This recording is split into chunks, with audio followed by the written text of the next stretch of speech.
여러분 반갑습니다. 조금만 볼륨을 높여주시면 좋겠습니다.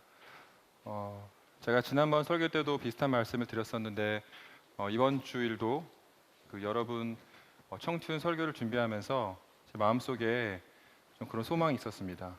제가 여러분의 모든 삶을 똑같이 경험한 건 아니지만 저의 경험과 제가 배웠던 신학과 제가 주님께 받은 은혜가 설교를 통해 선포됐을 때 여러분 한 명 한 명이 제가 욕심을 좀 많이 내봤습니다. 한 명도 빠짐없이 정말 한 명도 빠짐없이 그게 아주 작은 깨달음이나 은혜일지라도 사소해 보일지라도 단 한 명도 빠짐없이 무언가 얻고 돌아가면 좋겠다라는 제가 소망을 마음속으로 품고 올라왔습니다. 그렇게 됐으면 좋겠고 그렇게 될 줄로 믿습니다. 예. 오늘 설교 본문의 주인공은 삼손입니다. 여러분, 삼손은 우리한테 매우 익숙한 인물입니다. 교회를 다니는 사람들뿐만 아니라 교회를 다니지 않는 사람조차도 삼손에 대해서는 어느 정도 알고 있다고 생각합니다. 삼손 우리들에게 아주 정형화되어 있습니다. 정형화되어 있다는 것은 삼손의 다양한 측면이 아니라 어떤 한 부분만 사람들에게 인식되어 있다는 것이겠죠. 삼손하면 PPT 지금 안 띄워도 됩니다. 예. 삼손은 우리들에게 아주 정형화되어 있습니다. 정형화되어 있다는 건 삼손의 다양한 측면이 아니라 한 가지 면이 부각되어 있다는 것입니다. 삼손 하면 떠오르는 이미지는 여러분은 무엇인가요? 예, 파워, 힘입니다. 그런데 그 힘이라는 것이 잘 다듬어지고 정제되어 있는 그런 힘이 아니라 그야말로 무식하게 힘만 센 그런 힘의 대명사로 주로 알려져 있습니다. 사실 삼손은 그냥 힘이 센 동네 형, 동네 청년 정도가 아니었습니다. 우리에게 조금은 생소한 단어인 사사, 그러니까 이스라엘의 왕권 제도가 확립되기 이전에 하나님께서 세우셨던 그 지도자 역할을 했던 사람이 바로 삼손이었습니다. 조금 더 정확하게 이야기하자면 하나님이 지도자 역할을 맡긴 사람이 바로 삼손이었다는 것입니다. 삼손이 자기의 의지를 가지고 사사가 된 것이 아니라 하나님께서 하나님의 의지를 가지고 하나님의 영을 통하여서 삼손에게 사사라는 역할을 맡기셨다는 것입니다. 그 차이는 매우 큽니다. 오늘 하나님이 저와 여러분에게 주신 이 본문에는 이 삼손이라는 한 인물이 급격히 무너지는 장면이 짧은 8절의 말씀을 통해서 아주 잘 드러나 있습니다. 하나님이 특별한 사명을 주며 세우셨던 지도자 삼손, 어머니의 태중에서부터 나시린으로 깨끗하게 구별되었던 그 삼손, 하나님이 어릴 적 복을 주셨던 그 삼손, 하나님의 영으로 움직였고 하나님이 엄청난 육체적인 능력을 부어주셨던 그 삼손이 이방 여인의 유혹 앞에 무너지고 완전히 추락하는 그 드라마가 오늘 본문 말씀에 잘 드러나 있습니다. 오늘 본문 말씀을 본격적으로 다루기 전에 본문 말씀 앞에 있는 사사기 16장 전반부 말씀을 한번 살펴보기 원합니다. 오늘 본문 말씀 앞에 있는 사사기 16장 말씀의 전반부를 보면 블레셋 여인이었던 들릴라가 블레셋의 권력자들로부터 삼손의 힘이 어디서 나오는지 네가 알아내면 우리가 큰 돈을 주겠다라는 청탁을 합니다. 이스라엘의 대적자였던 블레셋 사람들 입장에서는 이스라엘의 지도자 역할을 했던 삼손은 당장이라도 없애야 할 그런 인물이었기 때문입니다. 그런데 문제는 그 돈이 아주 컸다는 것입니다. 우리 지금 사용하는 돈의 가치로 환산하면 약 100억 가까운 큰 돈이었습니다. 돈에 매수된 들릴라는 사랑의 눈먼 삼손을 향해서 당신의 힘은 대체 어디서 나오는 것인지 끊임없이 묻기 시작합니다. 슬픈 사실은 들릴라가 바로 삼손이 무척이나 사랑하는 여인이었다는 것입니다. 안타깝게도 성경에는 반대로 들릴라가 삼손을 사랑했다는 흔적은 어디에도 없습니다. 한마디로 짝사랑이었다는 것입니다. 삼손은 들릴라가 당신의 힘이 어디서 나오는지 물어볼 때마다 3번에 걸쳐서 들릴라에게 거짓말을 합니다. 그때마다 들릴라는 삼손을 향해 당신이 나를 희롱하여 내게 거짓말을 하였다 라면서 삼손을 무척이나 원망하는 장면이 3번에 걸쳐서 등장합니다.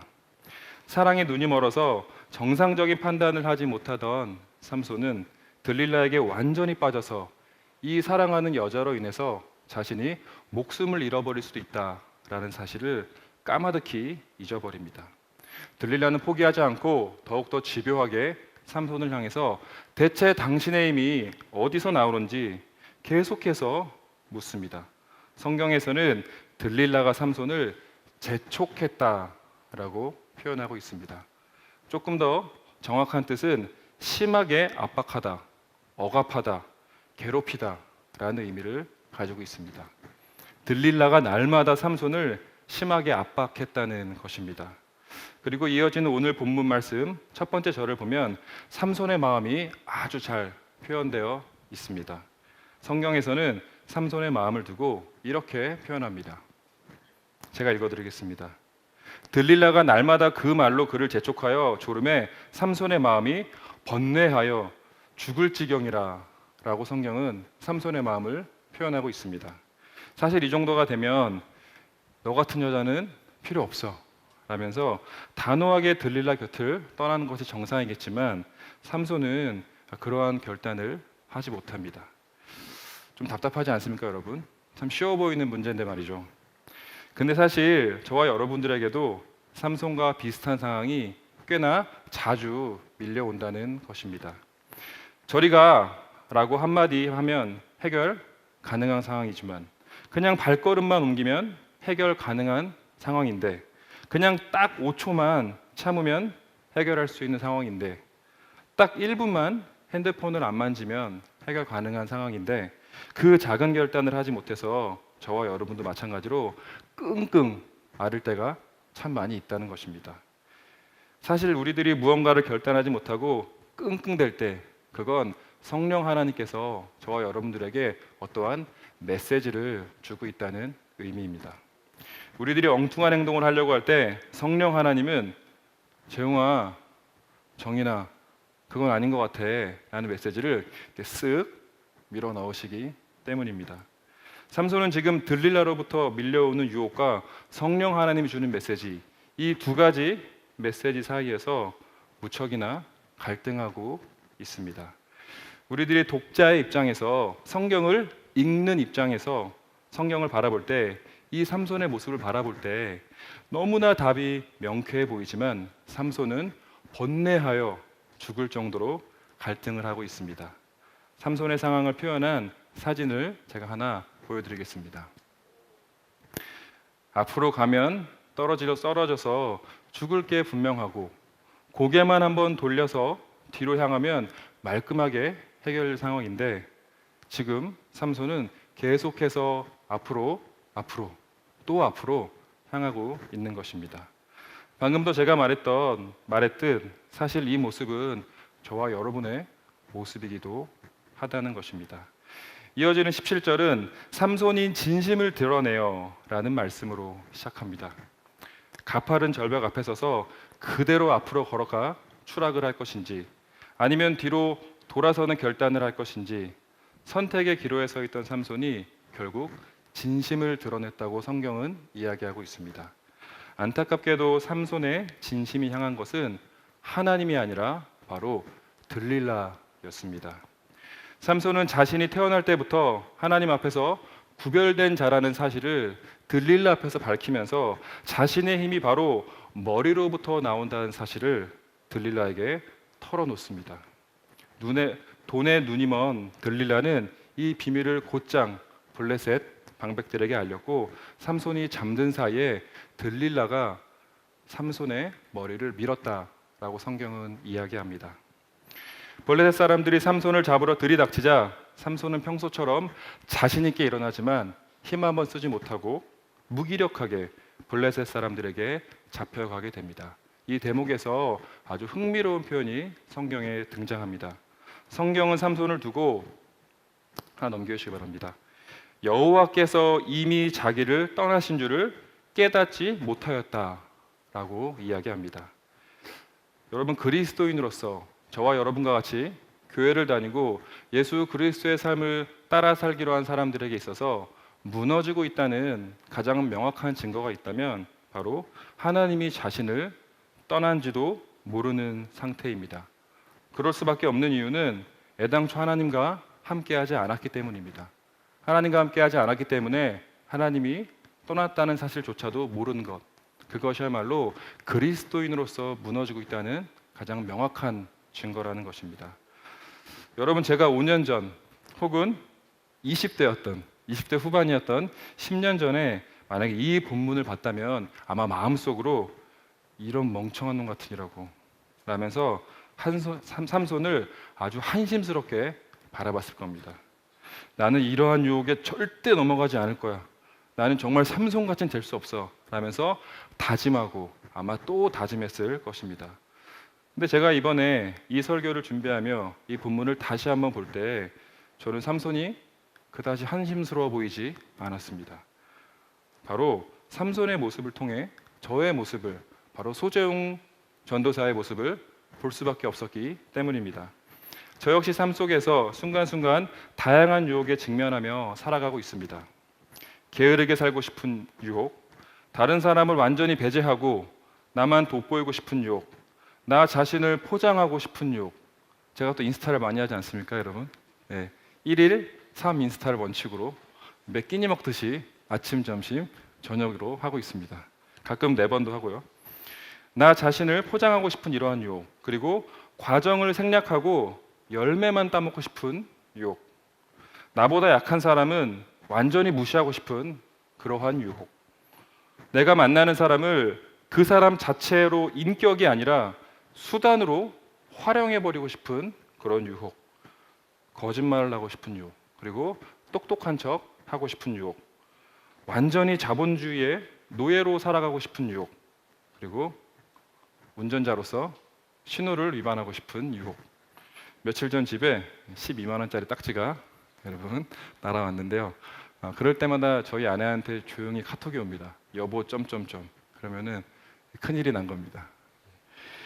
여하튼 저는 참 많은 유혹에 직면하며 살아갑니다. 그리고 이 모든 유혹들 뒤에는 이 한 문장이 숨어 있습니다. 너 정말 하나님을 하나님으로 생각하고 있는 거야? 라는 질문이 숨어 있습니다. 저희 앞에는 하나님 아닌 것을 하나님으로 대하고 싶은 유혹이 늘 놓여 있다는 것입니다. 블레셋 사람들은 삼손을 잡아간 뒤에 아주 잔인하게도 삼손의 눈을 뽑아버립니다. 삼손은 블레셋 감옥에 갇혀서 맷돌을 돌리는 신세로 완전히 전락해 버립니다. 우리들에게도 이러한 순간이 종종 밀려옵니다. 사람들의 조롱거리가 된 것 같은 기분이 들 때가 가끔 있습니다. 나의 자존심이 완전히 무너진 것 같은 느낌이 들 때도 있습니다. 더 이상 내게는 희망이 없는 것처럼 느껴질 때도 있습니다. 하루에도 몇 번씩 작은 절망과 부끄러움을 느끼며 살아갑니다. 적어도 저 소재용은 그런 것 같습니다. 옥에 갇혀 맷돌을 돌릴 때 삼손의 마음은 여러분 어땠을까요? 저는 예수님의 제자 베드로를 한번 떠올려 보았습니다. 예수님을 3번 부인한 후에 자신의 비겁한 모습에 완전히 직면한 다음에 스스로를 향해 절망하며 통곡했던 그 베드로의 모습을 떠올려 봤고, 그 모습이 오버랩이 되었습니다. 베드로의 그 모습이 지금 눈이 뽑혀 맷돌을 돌리는 신세로 완전히 추락해버린 그 삼손의 신세와 매우 비슷하다라는 생각을 했습니다.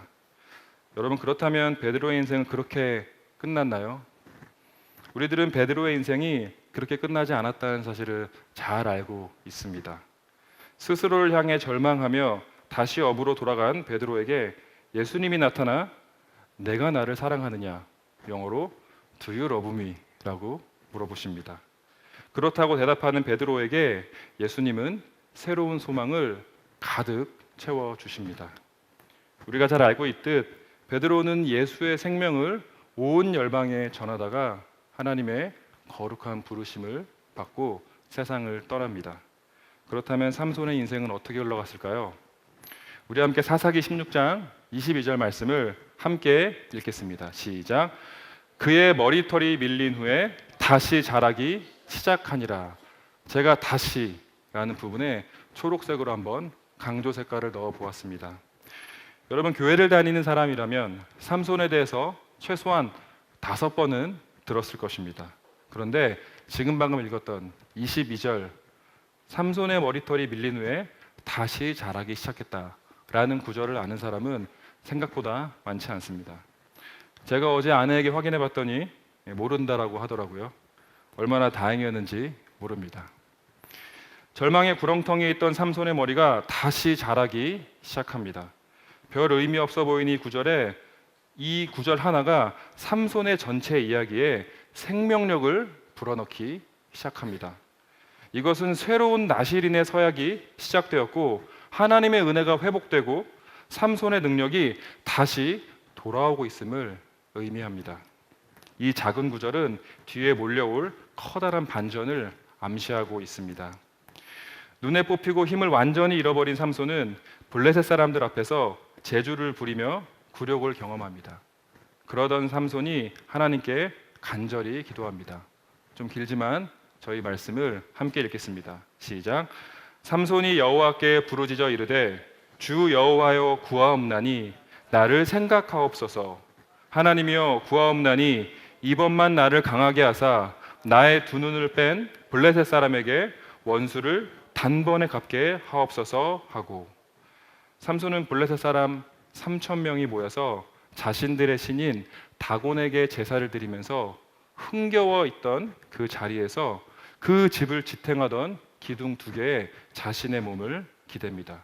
그리고 기둥 하나는 왼손으로, 그리고 또 하나의 기둥은 오른손으로 붙잡고 마지막 온 힘을 다하여 하나님께 기도하며 몸을 굽힙니다. 그러자 그 기둥이 무너지고 집이 무너져 내렸고 장렬하게 삼손은 죽음을 맞이합니다. 그렇게 삼손은 다시 일어서게 되었습니다. 사랑하는 청춘의 청년 여러분, 저희들이 교회를 다니며 복음이라는 말을 자주 듣습니다. 복음. 여러분은 복음을 어떻게 정의하시나요? 예수님께서 나의 주인이 되셨다라는 한 문장. 아마 여러분만의 한 문장이 저마다 있을 것입니다. 그리고 그 문장 하나하나는 여러분만의 복음입니다. 우리가 교회를 다니니까 완벽한 인간이 되었다는 것, 그것은 복음과는 아주 거리가 먼 이야기입니다. 제가 정의하는 복음은 이러합니다. 우리가 다시 시작할 수 있다라는 것, 저는 그것이 복음이라 생각합니다. 그리스도인은 다시 시작하는 사람입니다. 그리스도인은 다시 시작할 수 있는 사람입니다. 그리스도인은 기어코 다시 시작해야 하는 사람입니다. 우리는 이미 부활을 경험한 사람들이기 때문에 그렇습니다. 예수님이 십자가에 못 박히시고 온 세상이 패배감으로 젖어있던 그때 예수님께서 부활하십니다. 그리고 제자들 앞에 다시 나타나십니다. 그 예수님의 부활을 눈으로 보고 경험한 제자들이 중심이 되고 주력이 되어서 세상을 변화시키기 시작했습니다. 여러분, 사실 다시라는 말은 별로 매력이 없습니다. 그렇지 않습니까? 다시 한다는 건 어쩌면 매우 지루하고 고단한 일일지도 모르겠습니다. 그러나 다시라는 그 매력 없는 말에는 매우 강렬한 힘이 숨겨져 있습니다. 여러분, 작심삼일이라는 말 잘 아시죠? 예, 저는 개인적으로 작심삼일이라는 말을 아주 좋아합니다. 우리들의 나약함과 찌질함을 매우 정확하게 표현하는 말이기 때문에 그렇습니다. 근데 여러분, 3일 정도면 큰 부담이 없지 않습니까? 그렇죠. 3일 만에 마음이 식었다면 다시 일어나서 또 딱 3일만 해내면 된다는 것입니다. 그것이 바로 작심삼일이란 말에 숨겨져 있는 귀한 의미입니다. 우리 한번 오늘 설교 제목을 봤으면 좋겠습니다. 한번 주보를 여러분 확인해 주실래요? 제가 한번 이러한 설교 제목을 지어봤습니다. 우리 함께 설교 제목을 읽어보겠습니다. 절정의 찌질함에서 다시 시작이라는 설교 제목을 지어봤습니다. 여러분이 무언가로 인해서 절망하고 있다면, 또 여러분이 무언가로 인해서 스스로에게 깊이 실망하고 있다면 그것은 주님의 은혜가 부어질 그릇이 준비되고 있다는 증거입니다. 혹시나 스스로를 향해 절망하고 있다면 더 선명하게, 더 용기 있게 그 절망에 직면하시기 바랍니다. 그리고 여러분에게 주어진 도전, 관계, 미래를 향한 준비, 섬김의 자리, 그리고 가장 중요한 사랑을 다시 한번 시작하시기 바랍니다. 요새 싹쓸이라는 게 인기가 많죠. 뭐 놀면 뭐하니? 예, 저는 사실 잘 보는 편은 아닌데 저희 아내가 저한테 한 2, 3일에 한 번꼴로 이야기합니다. 여보 진짜 역시 비는 달라. 역시 이효리 달라. 저한테 막 그럽니다. 예. 이효리는 아니고 이효리의 남자. 예. 그렇게 말하면 안 되겠지만 이상순의 팬은 기분 나쁠 수 있겠지만 적어도 저희들에게는 주로 이효리의 남자로 더 잘 알려져 있는 이상순이 부른 다시라는 노래가 있습니다. 제가 한번 이 가사를 읽어드리겠습니다. 참았던 울음과 아픈 기억 다 바다에 던진다. 그리고 다시 가볍다라는 가사입니다. 제가 이 노래를 이번 주에 여러 번 들었습니다. 그렇게 썩 노래를 많이 잘하는 것 같지는 않더라고요. 근데 가사가 참 좋았습니다. 여러분과 저는 다시 시작할 수 있습니다. 하지만 안타까운 것은 분명한 사실 하나는 또다시 넘어질 것입니다. 그렇다면 여러분 또 다시 일어나면 됩니다. 또 넘어지면 또 다시 일어나면 그만입니다. 하나님은 완벽하게 살아가려고 발버둥 치는 청년을 기뻐하시지 않습니다. 하나님은 기어코 다시 일어나는 그 한 명의 청년을 보며 기쁨의 눈물을 흘리십니다. 기도하겠습니다.